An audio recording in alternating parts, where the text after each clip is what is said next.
ओम नमो भगवते वासुदेवाय। पंचम अध्याय। महत आदि सृष्टि कथा श्रीहरि लीला स्तुति गाथा। विदुर प्रश्ने मैत्रेय कहिले पंचम अध्याय।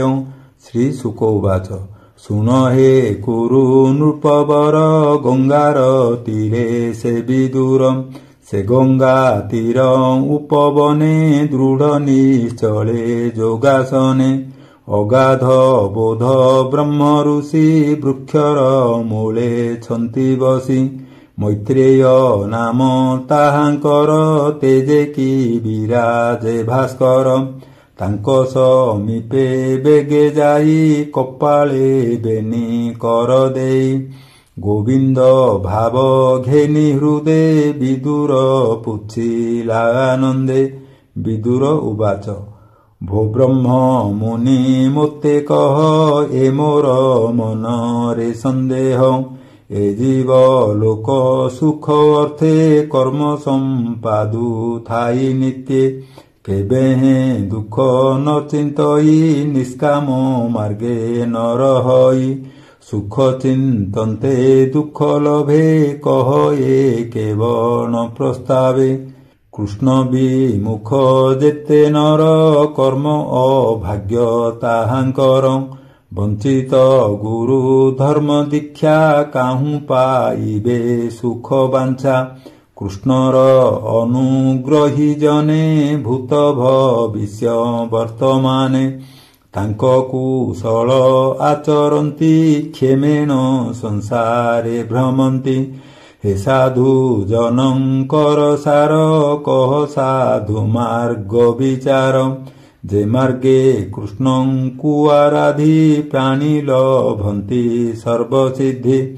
से हरि भक्ति अनुगते बसन्ति भक्त हृदगते। निर्मल चित्ते ज्ञान कहे जन्म मरण ताप दहे। से हरि नाना अवतारे संसारे जेते कर्म करे। स्वतंत्र त्रैलोक्य ईश्वर ब्रह्मा शंकरे अगोचर। स्वभावे चेष्टा जार नाही से किंपा संसार सर्जई।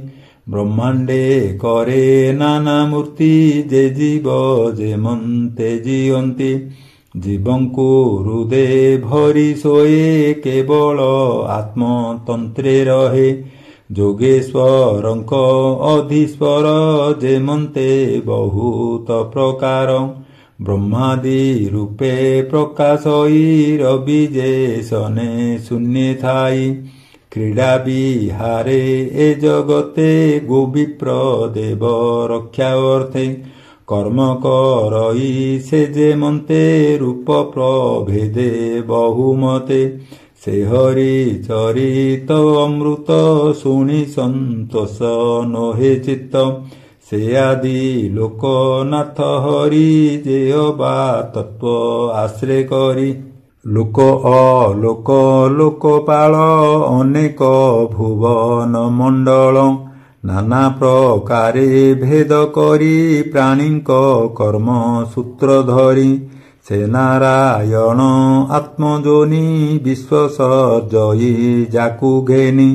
जेमन्ते जीव मानकर स्वभाव कर्म जे जाहार। से कथा कह मुनि मोते संसारु तरी विजे मन्ते।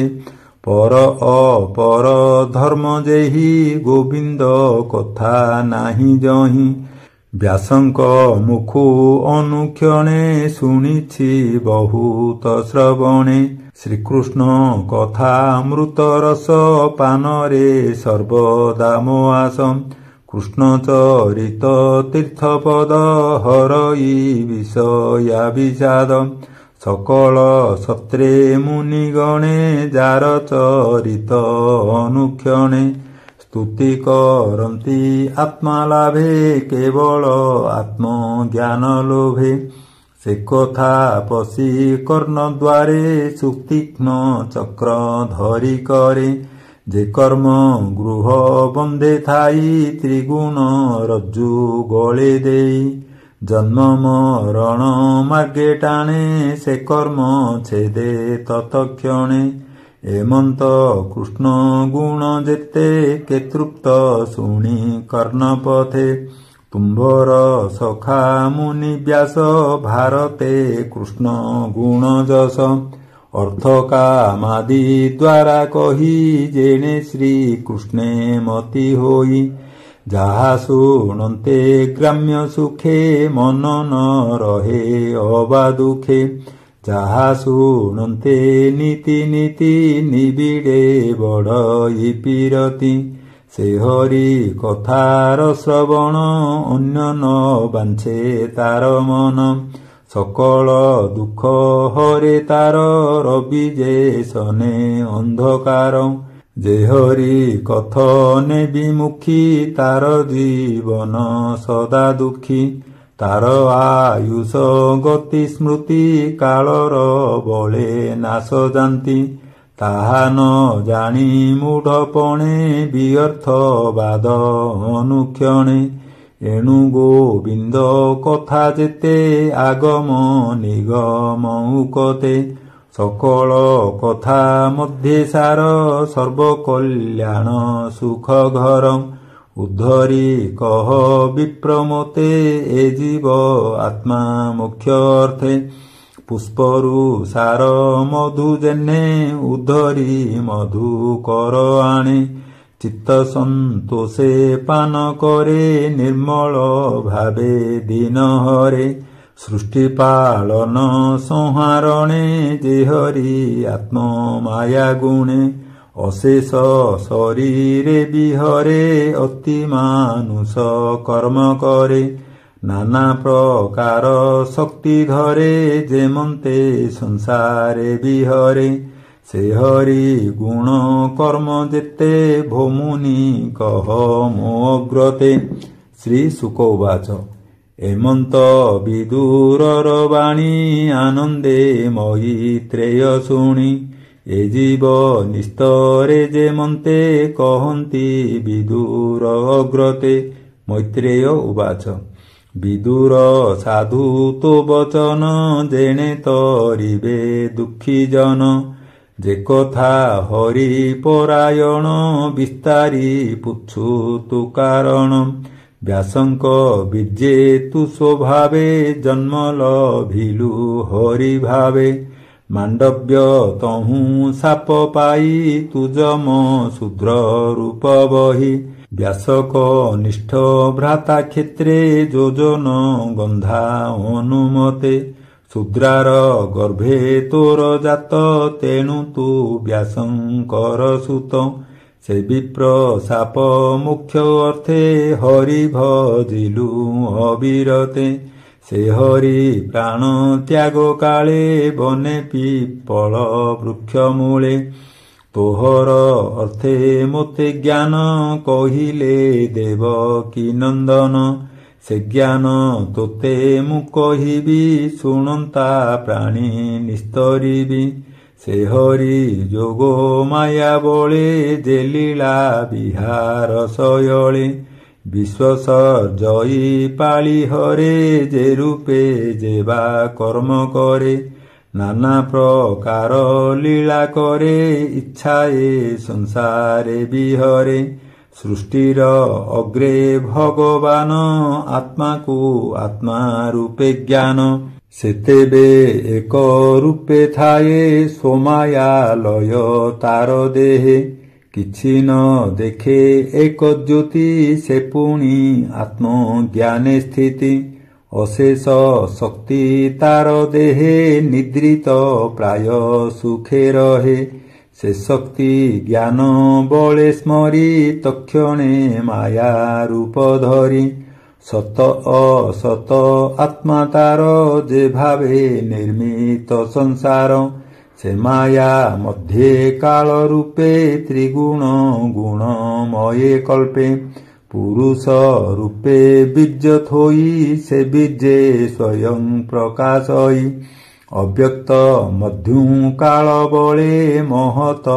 ଉଦୟ ନିଶ୍ଚଳେ ବିଲୀନ ଆତ୍ମା ଦେହଗତ ଯେ ବିଜେ ଏ ବିଶ୍ୱବ୍ୟକତ ଯହୁଁ ସକଳ ପରକାଶେ ଅନ୍ଧାର ଯେହ୍ନେ ରବିତ୍ରାସେ ସେ ଅଂଶ ଗୁଣ କାଳ ବସେ ଆତ୍ମାରୁ ସଂସାର ପ୍ରକାଶେ ଆତ୍ମାରୁ ଆତ୍ମା ଗୁଣ ବଳେ ଲହରୀ ଯେହ୍ନେ ସିନ୍ଧୁ ଜଳେ ସେ ପୁଣି ଈଶ୍ୱରର ଇଚ୍ଛା ଯହୁଁ ଉପୁଜେ ସୃଷ୍ଟି ଦୀକ୍ଷା ତାର ବିକାରୁ ଅହଙ୍କାର ତକ୍ଷଣେ ହୋଇଲା ବାହାର କାର୍ଯ୍ୟକାରଣ କର୍ତ୍ତା ଦେହ ଭୂତ ଇନ୍ଦ୍ରିୟ ମନୋମୟ ବୈକାର ରାଜସ ତାମସ ଏ ତିନି ରୂପେ ତା ପ୍ରକାଶ ସେ ପୁଣି ବିକାରର ବଳେ ଜଳ ବୁଦ୍ବୁଦ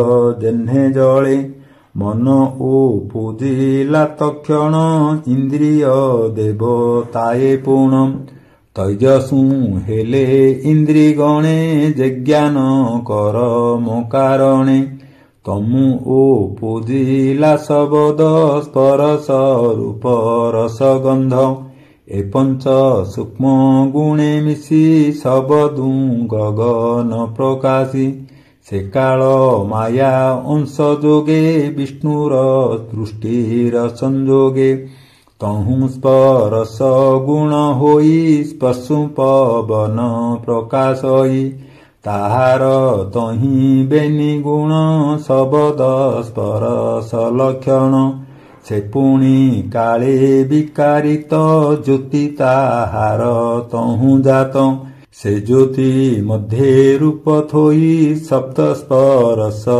ରୂପମୟୀ ଜ୍ୟୋତି ବିକାରେ ରସୁ ଆପ ଶବ୍ଦ ସ୍ପରଶ ରସ ରୂପ ଏ ଚାରି ଗୁଣ ଜଳେ ଥୋଇ ଭୂମି ଉପୁଜେ ଗନ୍ଧଲଇ ଏମନ୍ତେ ସୃଷ୍ଟିର ସଂଚାର ମହତ ଆଦି ତତ୍ତ୍ୱଙ୍କର ଅଧିଦେବତା ଅଧିକାର ଯେ ଅଂଶ ଅଟନ୍ତି ବିଷ୍ଣୁର ସେ ତତ୍ତ୍ୱମାନଙ୍କ ଈଶ୍ୱର ଚେତନା ବିକ୍ଷେପ ବିକାର ଏ ତିନି ଗୁଣଙ୍କୁ ସେ ଧରି ବ୍ରହ୍ମାଣ୍ଡ ସୃଜିଣ ନ ପାରି କର ଅଞ୍ଜଳି ଶିରେ ଦେଇ ଭାବେ ବୋଲନ୍ତି ବିଷ୍ଣୁ ଚାହିଁ ଦେବା ଉଚୁଃ ଭୋ ଦେବ ନମୁ ତୋପୟର ପ୍ରପନ୍ନ ଜନ ଦୁଃଖହର ଯେ ପାଦ ପଦ୍ମ ଆଶ୍ରେ କରି ସଂସାରୁ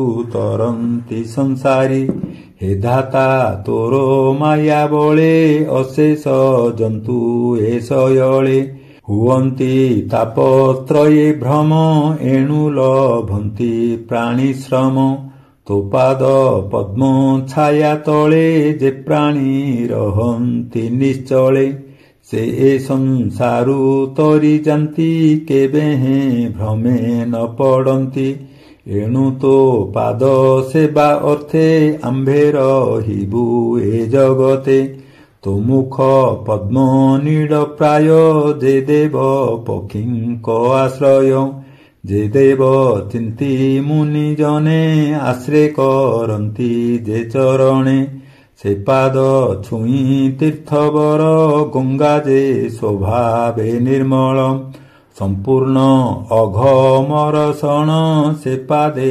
ପଶିଲୁ ଶରଣ ଏଣୁ ଯେ ତୋହର ଚରଣେ ହୃଦେ ଭାବନ୍ତି ଅନୁକ୍ଷଣେ ଜ୍ଞାନ ବୈରାଗ୍ୟ ବଳେ ଚିନ୍ତି ଯେ ପାଦ ହୃଦେ ଆରୋପନ୍ତି ସେ ପାଦେ ପଶିଲୁ ଶରଣ ପ୍ରସନ୍ନ ହୁଅ ନାରାୟଣ ସୃଷ୍ଟି ସ୍ଥିତି ସଂହାର ଅର୍ଥେ ତୋ ଅବତାର ଏ ଜଗତେ ସେ ରୂପ ଗୁଣ ଯେ ଚିନ୍ତନ୍ତି ଏ ଘୋର ସଂସାରୁ ତରନ୍ତି ଭୋନାଥ ଗୃହ ଅନ୍ଧକୂପେ ପ୍ରାଣୀ ପଡ଼ନ୍ତି ମୋହ କଳ୍ପେ ମୁହିଁ ମୋହର ବୋଲି ଭାସି ହୃଦେ ବାନ୍ଧନ୍ତି ମୋହ ଫାସି ସେ ଦୃଢ଼ ବନ୍ଧନ ବିଷାଦ ହେଲେ ଖଣ୍ଡଇ ତୋର ପାଦ ତୋ ପାଦ ପଦ୍ମେ ଜଗନ୍ନାଥ ନିରତେ ରହୁ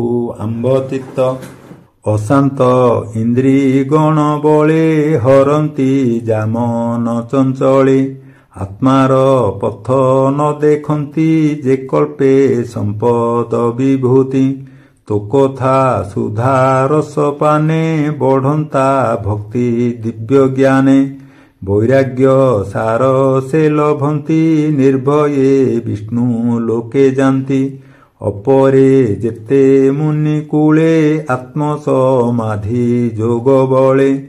ଘୋର ପ୍ରକୃତି ମୁଖୁ ତରି ତୋ ପଦ କମଳ ଆବରି। ତୋର ସେବାରେ ଶ୍ରମ ତୁଟେ ଅଶେଷ ମାୟା ବନ୍ଧ ପିଟେ। ଲୋକ ସଜୀବା ଅର୍ଥେ ତୁହି ଆମ୍ଭଙ୍କୁ ଆପणे ଭିଆଇ। ତ୍ରିଗୁଣ ଭେଦ ଭାବ ଦେଇ ଆମ୍ଭଙ୍କୁ ସର୍ଜୁନାଥ ତୁହି। ଆମ୍ଭେ ବି ଯୁକ୍ତ ଭାବେ ଥାନ୍ତେ ତୋ ସୃଷ୍ଟି କରିବୁ କେମନ୍ତେ। ଯେମନ୍ତେ ଯଥା କାଳେ ବଳି ତୋ ପାଦେ ଦେଇ ବନମାଳି। ଥୋକାଏ ପାଇ ତୋଷ ଚିତ୍ତେ ତୋ ପାଦେ ସେବୁ ଅବିରତେ। ତୁମ୍ଭ ଆମ୍ଭଙ୍କୁ ବଳି ଦେଇ ଯେମନ୍ତେ ଜୀବ ସୁଖେ ରହି। ତୁକୁଟ ସ୍ଥିତ ଆଦି ହରି ମାୟା ପୁରୁଷ ରୂପ ଧରି। ଅବିଦ୍ୟା ଗୁଣ କର୍ମ ବଳେ ତୋ ଶକ୍ତି ଗର୍ଭେ ତୁ ନିଶ୍ଚଳେ। ଅମୋଘ ବୀର୍ଯ୍ୟ ନାଥ ଥୋଇ ସୃଷ୍ଟି ସର୍ଜନା କରୁ ତୁହି। ତୋହର ତହୁଁ ଆମ୍ଭେ ଜାତ ମହତ ଆଦି ଜଗନ୍ନାଥ। ତୋ ଆଜ୍ଞା ଶିରେ ଘେନି ଭାବେ କହ କି କରି ବଇଁ ଏବେ। ଆମ୍ଭଙ୍କୁ ଦିବ୍ୟ ଚକ୍ଷୁ ଦେଇ ତୋର ବ୍ୟାପାରେ ରଖ ତୁହି। ଏମନ୍ତ ଦେବଙ୍କ ବଚନ ଶୁଣି ସନ୍ତୋଷ ଭଗବାନ। ସେ ହରି ଚରଣେ ବିଶ୍ୱାସ ଭଣଇ ଜଗନ୍ନାଥ ଦାସ।